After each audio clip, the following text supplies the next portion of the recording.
A prison transport bus was rumbling down a rural highway in Texas when chaos suddenly erupted inside. One of the inmates, a convicted murderer named Gonzalo Lopez, somehow freed himself from the handcuffs on his wrists and the leg irons, slipped through the sturdy metal partition at the front of the bus, and the armed guards didn't notice any of it. The bus swerved violently as the two men struggled. The other guard on board jumped up, alarmed, and the vehicle screeched to a halt on the side of the road. In the confusion, Lopez burst out of the bus and began fighting with the guards, brandishing a homemade knife. When the guards recovered from their shock and, despite their wounds, were ready to apprehend Lopez, he started to run. But he tricked them, jumped back in the bus, quickly shut the door, and hijacked it along with the other inmates. The guards opened fire on the bus's wheels, causing it to lose control and veer off the road. The armed guards ran after the bus, but Lopez leapt out and quickly disappeared into the forest. For the next 3 weeks, he will be the most wanted person not only in Texas, but throughout the entire country. And by the time it was over, a family of 5 would lie dead, victims of the brutal fugitive.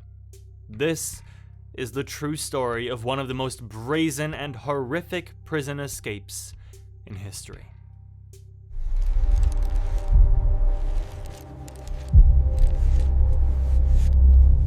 To understand how things reached that point, we need to know who Gonzalo Lopez was. Lopez was no ordinary inmate. By 2022, the 46-year-old was serving 2 life sentences in a Texas prison and had a reputation as an exceptionally dangerous man. He had been a hitman for the Mexican drug cartels and a member of the Mexican Mafia, a notorious prison gang. Violence was second nature to him. In fact, the reason he was behind bars in the first place was a grisly crime. In 2005, Lopez and an accomplice kidnapped a man named Jose Ramirez on a cartel order. They tied him up, demanded ransom, and when they got what they wanted, Lopez brutally murdered Ramirez with a pickaxe and buried his body in the desert. For this cold-blooded killing, Lopez was convicted of capital murder and given a life sentence. This wasn't his only life sentence. Lopez had already proven he would do anything to avoid capture. A year before the murder, in 2004, police in South Texas tried to pull over a vehicle in which Lopez was a passenger. Rather than surrender, the driver sped away, and Lopez opened fire on pursuing deputies. A wild, high-speed chase ensued. Bullets flew from the car at the officer. Eventually, the car crashed, and though the driver was caught, Lopez managed to escape into the night. He actually fled to Mexico with the help of his gang contacts, evading authorities for months. When he resurfaced to carry out the 2005 kidnapping and murder, it took a massive effort to capture him. In 2006, after his trial, the judge made sure Lopez would never see freedom again. Or so it was thought, by sentencing him to life in prison, not just once, but twice, for the murder and for the attempted murder of the officers. Locked in a maximum security prison, Gonzalo Lopez surely realized he had nothing left to lose. He was going to spend the rest of his life behind bars, or die trying to escape. In the Texas prison system, he was known as a problem inmate, violent, ruthless, and always looking for an opportunity. And Lopez was patient. Years passed with him stewing in his cell, but he never gave up the thought of getting out. Other prisoners later said that Lopez had a kind of cold determination about him. He kept his ears open for any chance, any crack in the system he could exploit. If routine and boredom break most inmates, Lopez refused to be broken.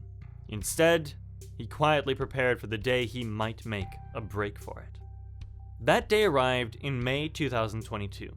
Lopez got word that he was scheduled to be transported from his unit in Gatesville to another facility in Huntsville for a medical appointment. Prisoners are often moved for medical visits, and these transport trips are supposed to be highly secure. In fact, escape attempts during transports are rare because of all the precautions. Inmates are handcuffed, shackled with leg irons, and sometimes even additional restraints. Armed guards are on the bus, and the bus itself is built like a cage on wheels with metal barriers. Yet Gonzalo Lopez saw his chance. He likely knew the date and time of the transport in advance, enough time to set a plan into motion. In the hours before they loaded him on that bus, a series of security lapses played right into Lopez's hands. Early on in the transport, Lopez managed to convince an officer to do him a small favor. He had a duffel bag with some personal items, a mattress and a blanket, and he asked the guard to drop it off at another prisoner's cell for him. It seemed like a harmless request, and the guard complied, leaving the bag with Lopez's friend. This was actually against the rules, but the officer didn't think twice. Perhaps it was Lopez's way of saying goodbye to a fellow inmate, a subtle sign that he did not expect to return. In any case, it was one violation of protocol among several that morning. Next, as Lopez was getting cuffed for the ride, another guard placed a protective device over his handcuffs. This device, known as a cuff protector, is designed to cover the keyholes on handcuffs so that prisoners can't tamper with them. But in Lopez's case, the protector wasn't attached properly. It didn't fully cover the keyhole on his cuffs. No one noticed this critical mistake. And that wasn't all. Officers were supposed to thoroughly search Lopez and run him through a metal detector chair, often called a boss chair, to ensure he wasn't hiding any contraband or weapons.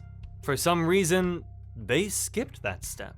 If they had done it, they might have discovered that Lopez was hiding a handcuff key and 2 metal shanks.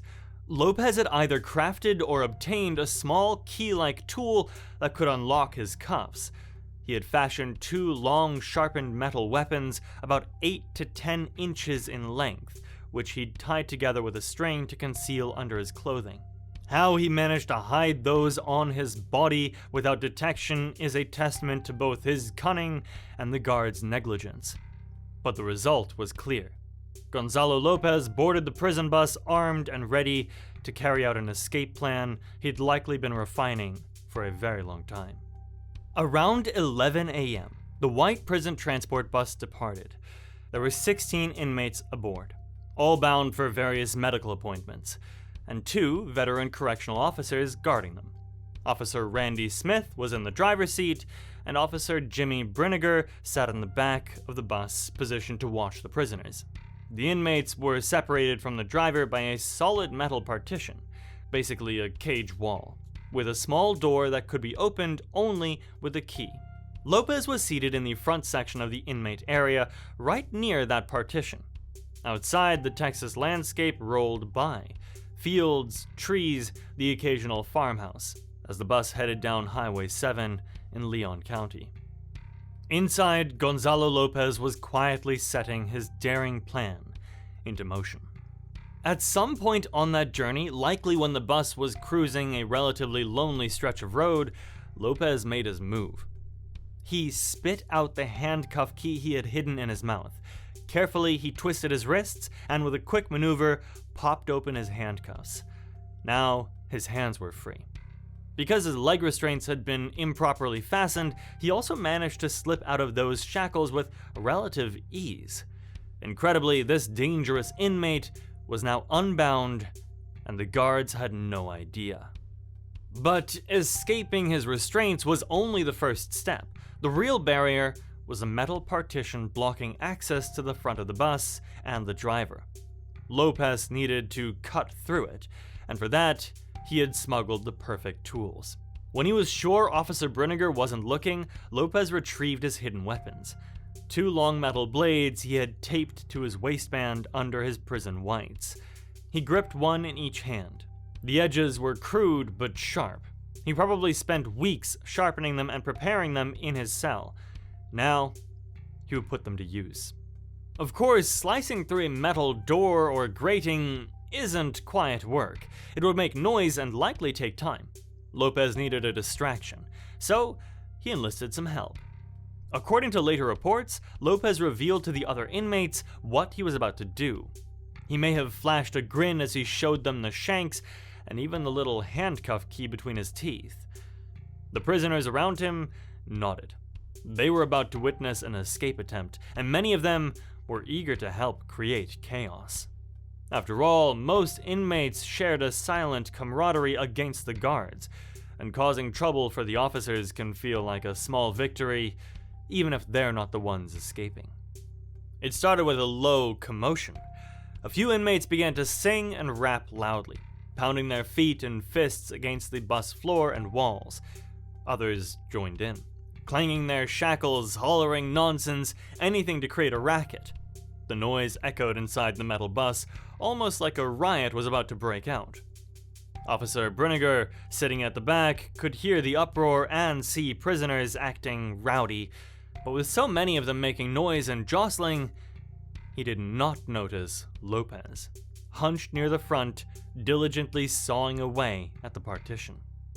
He targeted a spot near the bottom of the door, slowly enlarging a gap by cutting through the metal grating. The other inmates kept up their distracting performance, drowning out the scrape of metal on metal.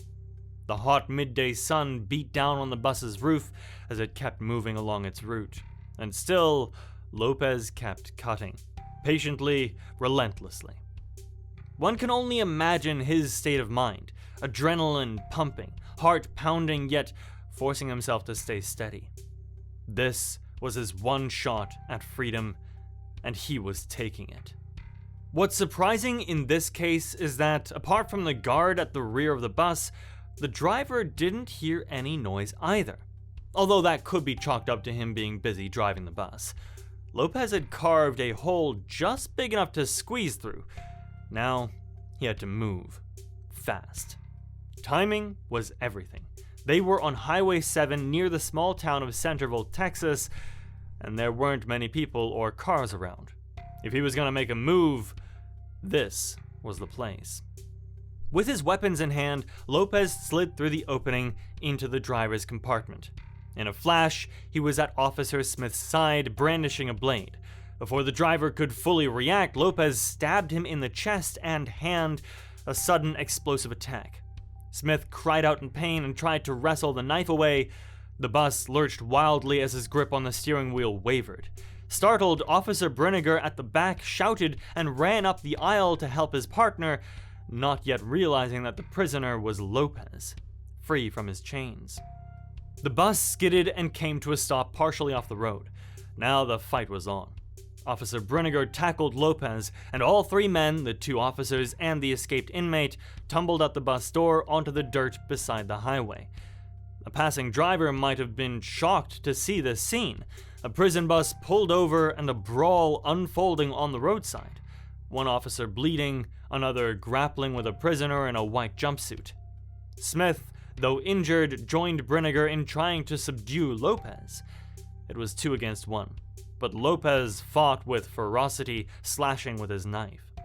Lopez, fueled by desperation, managed to break free from the officer's grasp. "He's getting away," one of them shouted. With a burst of speed, Lopez sprinted around the front of the bus, as if trying to flee into the fields. Both guards drew their pistols. "Stop! Get on the ground!" they yelled. But instead of running off, Lopez suddenly whirled around and dashed back to the bus. Before the stunned officers could react, the escaped inmate jumped into the driver's seat and slammed the bus's door shut. In an instant, he had control of the vehicle. Lopez hit the gas. The prison bus jerked forward, kicking up dust as it pulled away. Officer Smith and Officer Bruniger were left standing on the side of the road, watching in dismay as one of their own buses, now being driven by an escaped prisoner, roared off. They raised their guns and fired repeatedly at the bus. Bang! Bang! Bullets struck the back tires and the body of the bus. The rear tires blew out with loud pops. Lopez struggled to keep the heavy vehicle on course as he sped away. He made it about a mile down the road before the damaged tires and the chaos of the situation caused him to lose control. The bus careened and then crashed into a ditch, finally coming to a halt in a cloud of dust and shredded rubber. The officers sprinted down the road toward the wreck, radioing frantically for backup. Inmate escape. Inmate escape. Shots fired, officer down, Highway 7. They knew every second was critical now, but Gonzalo Lopez was not waiting around. As soon as he wrecked the bus, he leapt out and bolted into the dense tree line nearby. By the time the first responders reached the bus, they found only the empty vehicle and the shaken, wounded driver. Lopez had vanished into the sprawling woods. It was hard to believe what had just happened. In broad daylight, on a public road, a dangerous prisoner had overpowered 2 trained officers and escaped. The news sent shockwaves through Texas law enforcement. Within minutes, sirens blared as patrol cars, state troopers, and local sheriff's deputies rushed to the area.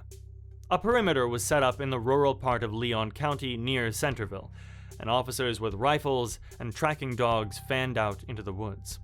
A helicopter circled overhead, its thermal imaging camera scanning for a sign of a body moving among the trees. This was now one of the largest manhunts Texas had seen in years. Back on the roadside, medics treated Officer Smith's stab wounds. Fortunately, his injuries were not life-threatening. He would recover, but the priority was clear. Catch Gonzalo Lopez before he could harm anyone else. Residents in the area were alerted about the escaped convict. The Texas Department of Criminal Justice wasted no time in adding Lopez to the state's 10 most wanted fugitives list. Initially, a $15,000 reward was offered for information, but as the days went by with no capture, the reward was bumped to $50,000. Wanted posters with Lopez's face, a shaved head, a thick mustache, and cold dark eyes were plastered all over news broadcasts. Helicopters, horseback units, canine tracking teams, and dozens of officers combed the woods and back roads. They even brought in thermal drones at night. If anyone could survive on the run, it would be a man like Lopez, so the search area was expansive. Yet, day after day, the fugitive eluded capture. It was as if he had melted into the wilderness. People in Centerville and nearby towns were terrified. One local store owner in Centerville said the town has been on edge, especially that first 10 days when he was out missing and nobody knew where he was. Folks were advised to travel in pairs, and some even armed themselves for protection. Lopez's long criminal history was on everyone's mind. Here was a man who had killed before without mercy, and now he was cornered and desperate. Authorities strongly suspected Lopez was hunkered down somewhere in the area. Leon County is a rural region dotted with ranch lands, pastures, and patches of forests. There are also many hunting cabins and weekend homes around, places that might be vacant during the week. Police thought Lopez might be breaking into empty structures to get supplies. He could be entering unoccupied barns or cabins to look for food, water, or clothes, a TDCJ spokesperson speculated. In fact, for 3 weeks they maintained nearly 40 roving patrols in the vicinity, convinced that Lopez hadn't gone far. Perhaps he was waiting for the right moment, maybe for the search to relax, or for a chance to steal a vehicle to finally make a dash for the border. And indeed, Lopez's ultimate goal was likely to get to Mexico. With his cartel connections, if he crossed the border, he might find sanctuary. Texas law enforcement coordinated with federal agencies and kept an eye on border crossings. But without a vehicle or help, Lopez seemed stuck hiding in the woods, at least for now. May turned to June, and Gonzalo Lopez was still out there. 3 weeks of fear and uncertainty gripping the community. Officers were exhausted from the extended hunt, and everyone was asking how much longer could this go on. They got their answer on the afternoon of June 2nd, 2022, in the most tragic way imaginable. That day, a family member of the Collins family grew concerned. 66-year-old Mark Collins owned a ranch property near Centerville, and he had taken 4 of his grandkids there for a summer getaway. They were supposed to be fishing and enjoying the countryside. The grandchildren, Wylan, 18, Carson, 16, Hudson, 11, and Bryson, 11, were all beloved kids from the Houston suburbs, excited to spend time with their grandpa at the ranch. But by early evening on June 2nd, no one had heard from them. Phone calls went unanswered, and worried, a relative called the Leon County Sheriff's Office and asked if someone could check on the Collins Ranch. Around 6 p.m., a deputy arrived at the property. The ranch house was a modest, quiet home set back from the road, with a big fishing pond out front. A picturesque, peaceful place. The deputy approached and immediately sensed something was wrong. It was far too quiet, and the family's truck was gone from its usual spot. He entered the house and stumbled onto a horror scene. Mark Collins and his 4 grandchildren were all dead. The details were ghastly. It appeared they had been shot and stabbed. The deputy radioed for backup, voice shaking, reporting multiple fatalities. Within minutes, law enforcement swarmed the ranch, and investigators began to piece together what had happened. It didn't take long for them to connect the dots. The white Chevy Silverado truck that was missing from the Collins property matched the description of a vehicle that a fugitive might steal. And the brutality of the crime, as well as the proximity to where Lopez had escaped, pointed to the obvious. Gonzalo Lopez had been there. Authorities believed that at some point on June 2nd, Lopez either stumbled upon the Collins family or targeted their ranch intentionally. Perhaps he had been hiding in the woods and saw an opportunity when the family arrived. What we know is that he confronted the grandfather and the children, and a violent encounter ensued. Tragically, all 5 were killed, murdered in cold blood by the desperate fugitive. Lopez then helped himself to the family's firearms. There were several guns in the house, including a rifle and a handgun, and he stole the keys to the Collins pickup truck.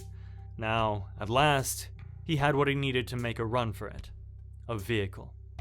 Law enforcement immediately issued a statewide alert for the stolen white Chevy truck. All police in Texas were now on the lookout, especially in the regions between Centerville, which is north of Houston, and the Mexican border. They had a strong hunch Lopez would try to drive south, possibly aiming for Laredo or another border crossing. Officers also began frantically patrolling highways and backroads that night. They would not have to wait long. Just a few hours later, shortly before 10 p.m. on June 2nd, an alert deputy in Atascosa County, which is south of San Antonio, spotted a white pickup truck driving down a farm-to-market road. The truck matched the description. Same color, same make, and when the deputy quietly pulled closer, the license plate confirmed it. This was the Collins family's stolen Chevy, and Gonzalo Lopez was behind the wheel. What happened next unfolded quickly. The deputy called for backup, and multiple units began to discreetly follow Lopez's truck. They wanted to choose the ideal spot to intercept him, somewhere away from civilians if possible, to minimize danger. Lopez likely realized by now that the net was closing in, but he kept driving south, pushing toward the border. As he neared the town of Jourdanton, police units coordinated an ambush. They raced ahead and laid spike strips across the highway. Lopez, speeding along in the darkness, hit the strips before he could react. In an instant, the truck's tires exploded with loud bangs, rubber shredding off of the rims. Lopez lost control. The heavy truck veered off the highway, barreling into a ditch. It plowed through 2 telephone poles, snapping them like twigs, and smashed into a fence line, finally grinding to a halt in a cloud of dust and debris on the edge of a field. But the fugitive was not about to surrender quietly. Even as the truck was coming to rest, Lopez grabbed the AR-15 rifle he had stolen and leaned out the driver's window. Gunfire erupted in the darkness. Lopez squeezed the trigger, spraying bullets back at the line of police cars. Crack, crack, crack. One round hit a patrol car's windshield, spiderwebbing glass right where an officer's head had been moments before. Officers shouted for him to drop the weapon, but Lopez had no intentions of giving up. Under the strobing red and blue lights, Lopez threw open the truck door and jumped out, clutching the rifle in one hand and a pistol in the other. He ducked behind the open truck door for cover and fired again at the officers spreading out in a semicircle around him. The night was lit by muzzle flashes and the red glow of emergency lights. In that adrenaline-charged moment, Gonzalo Lopez, a man who had killed with pickaxe and gun, who had stalked through woods for weeks like a predator, made his last stand.